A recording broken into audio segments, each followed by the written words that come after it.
সত্য কথা বলি তোমাদেরকে, যেদিন বার হাত ছেড়ে দিছি দুনিয়া ছেড়ে দিছি, যেদিন মা আমার হাত ছেড়ে দিছে ওদিন আমার দুনিয়া ছাড়া হয়ে গেছে। এটাও সারাদিন পরিশ্রম করি, বাসায় যাই, তাই না? হয়তো বিবি অনেক সময় ভালো থাকে, অনেক সময় উগ্র মিজাজি থাকে, কিন্তু মা কিন্তু কখনো এগুলো থাকে নাই। মা একটা কথাই বলতো, কাজের চাইছো গা গোসল দিয়ে কটা ভাত খা, ফ্যান ছেড়ে দিত।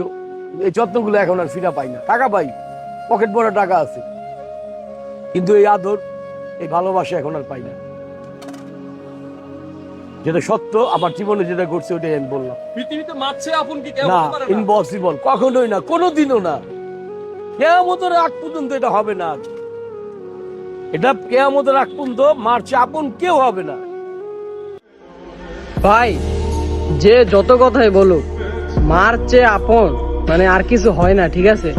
মা বাবার ভালোবাসা হচ্ছে নিঃস্বার্থ ভালোবাসা। একটা মেয়ে প্লাস একটা ছেলের ভালোবাসায় কোনো একটা মানে অর্থ থাকে বা কোনো একটা কারণ থাকে, আর বাবা মার ভালোবাসায় কোনো কারণ থাকে না। তারা ভালোবাসে নিঃস্বার্থে, আর বাবা মার সাথে মানে কোনো তুলনাও হয় না কারণ, ঠিক আছে?